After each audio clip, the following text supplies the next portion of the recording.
ಇಲ್ಲ. ಬಳ್ಳಾರಿಗೆ ಹೇಳ್ತಾರೆ ಜಿಂದಾಲ್ ಕಂಪನಿ ಜೊತೆ ಮೀಟಿಂಗ್ ತೊಗೊಳಕ್ಕ, ಆದರೆ ರೈತರ ಮೀಟಿಂಗ್ ತೊಗೊಳಕ್ ಅವ್ರಿಗೆ ಸಮಯ ಇಲ್ಲ. ದೊಡ್ಡ ದೊಡ್ಡ ಕಂಪನಿ ಗುಲಾಮರವರು ಅವರು ನಮ್ಗಾಗಿ ಚಿಂತನೆ ಮಾಡೋದ ಬದಲಿ ದೊಡ್ಡ ದೊಡ್ಡ ಕಂಪನಿ ಬಗ್ಗೆ ಚಿಂತನೆ ಮಾಡ್ತಾ ಇದ್ದಾರೆ. ರೈತರ ಚಿಂತೆ ಇಲ್ಲ. ಅವ್ರು ಏನ್ ನೆಪ ಹೇಳ್ತಾರಂದ್ರ ಅವ್ರು ಸಾವಿರಾರು ಜನರಿಗೆ ಕೆಲಸ ಕೊಡ್ತಾರಂತ. ನಾವೇನ್ ಮಾಡ್ಲಿಕ್ಕತ್ತೀವಿ, 5 ಎಕರೆ ಹೊಲ ಇದ್ರೆ 25 ಜನರಿಗೆ ಕೆಲ್ಸಕ್ಕೆ ಹಚ್ತೀವಿ ಮಾರಾಯ.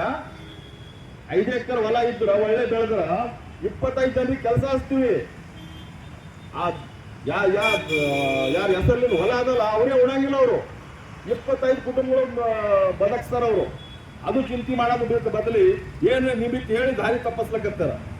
ಇದು ಎಲ್ಲ ಕಡಿವಾಣೆ ಹಾಕ್ಲಕ್ಕೆ ನಮ್ಗ ಆ ಹಂತದ್ದು ನಾಲೆಜ್ ಬೆಳೆಸ್ಬೇಕು ಮತ್ತು ಸಂಘಟನೆ ಗಟ್ಟಿ ಮಾಡ್ಬೇಕಂತ ವಿನಂತಿಸುತ್ತಾ, ದಿನನಿತ್ಯ ಬದುಕಲಿಕ್ಕೆ ರಾಜಕೀಯ ಮಾಡ್ಲಿಕ್ಕೆ ಯಾವಾದ್ರೆ ಸಂಘಟನೆಗೆ ಬಂಡ್ ಮುಚ್ಚಿ, ಆದರೆ ರೈತರಾಗಿ ನಾವೆಲ್ಲರೂ ರೈತರು ಒಂದಾಗಬೇಕು.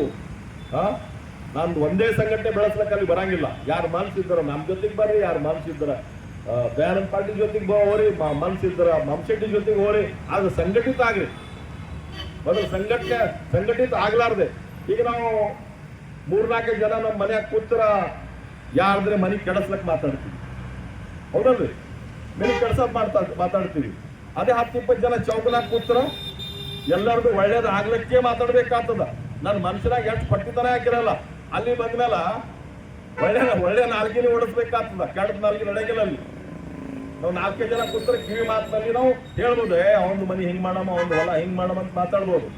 ಆದರೆ ಸಂಘಟನೆದಾಗ 100 ಜನ ಇರ್ತಕ್ಕಂಥದ್ದು, ಅದಕ್ಕೆ ಒಳ್ಳೆ ವಿಚಾರ ಬೆಳೆಯುತ್ತವಂತ ಹೇಳಿ ಮತ್ತ ಮುಂದಿನ ಹೋರಾಟ ಏನಿದೆ, ನಾವು ಸ್ವಲ್ಪ ಇಲ್ಲಿ ಭೀಮಾ ನದಿ ಸುತ್ತಮುತ್ತ ಹೋಗಿ ಬರ್ಬೇಕಂತ ಇಷ್ಟ ಇದೆ. 8 ಜನ ಹೋಗಿ ಅಲ್ಲಿರೇ ಮಾತಾಡ್ಬೇಕು ಅಥವಾ ಅಲ್ಲಿವರೆಗೆ ಕರ್ಸಿ ಇಲ್ಲಿರೇ ಮಾತಾಡ್ಬೇಕು. ಶಾಶ್ವತ ಪರಿಹಾರ ಯಾಕೆ ಸಿಗ್ಬೇಕು ಅವ್ರಿಗೆ, ಅದು ಯಾಕೆ ಸಿಗ್ಬಾರ್ದು ಅವ್ರೀಗ? ಇದು 4ನೇ ಸಲ ಅಲ್ಲಿ ನೀರು ನುಗ್ಗಿದ್ದು, 4ನೇ ಸಲ. ಇದರ ತಪ್ಪು ಯಾರ್ದು? ಆ ನೀರಾವರಿ ಇಲಾಖೆ ಅಧಿಕಾರಿಗಳದ್ದು ತಪ್ಪದ ಏನ್ರಿ? ಅದೇನಿಲ್ರಿ. ಇವ್ರು ಜಾಗೃತಿ ಇರ್ಬೇಕಂತ ರೈತರು. ಮತ್ತೆ ಅವ್ರೇನ್ ಮಾಡ್ಬೇಕು? ನಿದ್ದೆ ಕಳೆದಾಗಿದ್ದಾಗ ಗೇಟ್ ತೆರೆದು ನೀರು ಬಿಡ್ಬೇಕೇನೋ? ಇಲ್ಲ. ನದಿ ನೀರು ಎಷ್ಟು ಬರೋದು ಬರಲಿ, ನದಿದಾಗ ಸಂಗ್ರಹಣೆ ಮಾಡಿದ ನೀರ ಗೇಟ್ ತೆರೆದು ಬಿಡ್ಲಿಕ್ಕಂತಿರಲ್ಲ, ಅದು ತಪ್ಪದಲ್ಲ. ಅದಕ್ಕಾಗಿ ಅವ್ರ ಮ್ಯಾಗ ಕ್ರಮ ಕೈಗೊಳ್ಬೇಕು, ಅವ್ರಿಗೆ ಬರಿ ಕಳಿಸ್ಬೇಕು. ಅಷ್ಟೇ ಅಲ್ಲದೆ ಏನ್ 100 ಹಳ್ಳಿಗಳು ಹಾಳು ಮಾಡ್ತಕ್ಕಂಥ ಮಿನಿಸ್ಟರ್ ಬೇಕು ನಮ್ಗೆ? ಮಿನಿಸ್ಟರ್ ಬೇಕು ಅಂತ ಬೇಕಾಗಿಲ್ಲ. ಅವ ಕ್ಷಮೆ ಯಾಚನೆ ಮಾಡಿ ಮನೆಗೆ ಹೋಗ್ಬೇಕು. ಅರು ಇಲ್ಲದೆ ಮಿನಿಸ್ಟ್ರಿ ಮಾಡ್ತಾನ? ರಿಪೋರ್ಟ್ ತಗೋಬೇಕಲ್ಲ. ಇದು ಆಕಸ್ಮಿಕ ಮಳೆ ಬಂದಿದ್ದಲ್ಲ. ರಾತ್ರಿ ಮಳೆ ಬಂದದ, 2 ದಿನದಾಗ ನಿರಂತರ ಮಳೆ ಬಂದದ, ಹರಿದು ಹೋಗ್ಯಾವಂತಿಲ್ಲ. ತಿಂಗಳಗಟ್ಟಲೆ ಮಳೆ ಹೊಂಟದ. ನೀ ಏನ್ ಮಾಡಕತ್ತಿದೀಪ? ನಿನ್ ಬಗ್ಗೆ ಏನೇನ್ ರಿಪೋರ್ಟ್ ಸಂಗ್ರಹಣೆ ಮಾಡಿದ್ವಿ? ಈಗ ಯಾಕೆ ಪರಿಶೀಲನೆ ಮಾಡ್ಲಿಕ್ಕೆ ನಡೆದಿದ್ದಲ್ಲಿ? ಇದು ಹಾಳಾಗಕ್ಕಿಂತ ಮೊದಲು ಪರಿಶೀಲನೆ ಮಾಡಿದ ರಿಪೋರ್ಟ್ ಇಲ್ಲ ಏನಂತಾರ?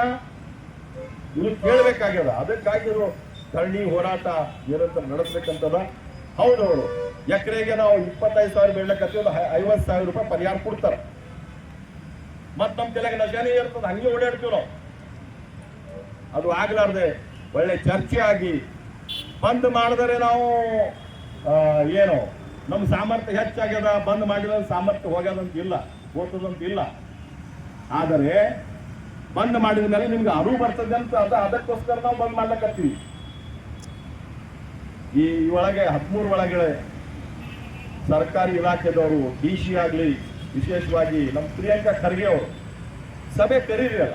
ಯಾಕೆ ಆಸ್ತಾ ಇದ್ದೀರಲ್ಲ ನಮಗೆ ಬೇಕಿಮ್ಮತ್ ಮಾಡ್ತಾ ಇದ್ದೀವಿ. ಒಂದ್ರೆ ಸಭೀಕರಣ ನಮ್ಮೆಲ್ಲ ರೈತ ಸಂಘಟನೆಗಳದ್ದು ಸಭೆ ಕರೀಲಿಕ್ಕ ನೀವು ಆಸ್ತಾ ಇದ್ದೀರಿ, ಇಲ್ದ್ರೆ ನಮ್ ಬೇಕಿಮ್ಮತ್ ಮಾಡ್ತಾ ಇದ್ದೀರಿ. ನಿಮ್ ತಲೆ ಪ್ರಕಾರ ಇಲ್ಲಿ ಅಭಿವೃದ್ಧಿ ಆಗ್ತಾ ಇಲ್ಲ. ನಿಮ್ ಕೈಯಾಗೆ 50-60 ವರ್ಷ ರಾಜಕೀಯ ಇದೆ. ಅಜಯ್ ಸಿಂಗ್ ಇರ್ಲಿ ಅಥವಾ ಪ್ರಿಯಾಂಕಾ ಖರ್ಗೆ ಅವರು ಇರ್ಲಿ, ನಿಮ್ ಫ್ಯಾಮಿಲಿದಾಗೆ 50-60 ವರ್ಷದಿಂದ ಕರ್ನಾಟಕ ವಿಭಾಗ ಇದೆ, ಕಲ್ಯಾಣ ಕರ್ನಾಟಕ ವಿಭಾಗ ಇದೆ.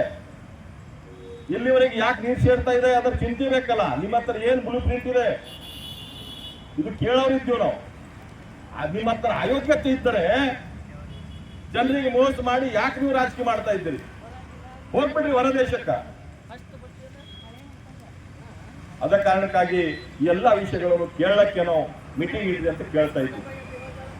ಈ ಹೋರಾಟಕ್ಕೆ ಯಾರು ಅಧಿಕಾರಿಗಳು ಆಗಲಿ ಅಥವಾ ಈ ಭಾಗದ ಶಾಸಕರಾಗಲಿ ಅವರು ಈ ಹೋರಾಟಕ್ಕೆ ಬೇಕಿಮ್ಮತ್ತು ಮಾಡಬಾರ್ದು ಅಥವಾ ಅಂಜಬಾರ್ದು. ನಿಮ್ಗ ಆಡಳಿತ ನಡೆಸೋದದ, ನಮ್ಗೆ ಬದುಕದ, ಪರ್ಮನೆಂಟ್ವಾಗಿ ಬದುಕಲಿಕ್ಕೆ ಯಾವ ಪ್ರಕಾರ ಯೋಜನೆ ರೂಪಿಸಿದೆ ಅಂತ ಕೇಳಕ್ಕೆ ನಾವು ಇದು ಹೋರಾಟ ಮಾಡಿದ್ದು. ಅದ ಕಾರಣಕ್ಕಾಗಿ ಎಲ್ಲರಿಗೆ ಅಭಿನಂದಿಸಿ ಮತ್ತ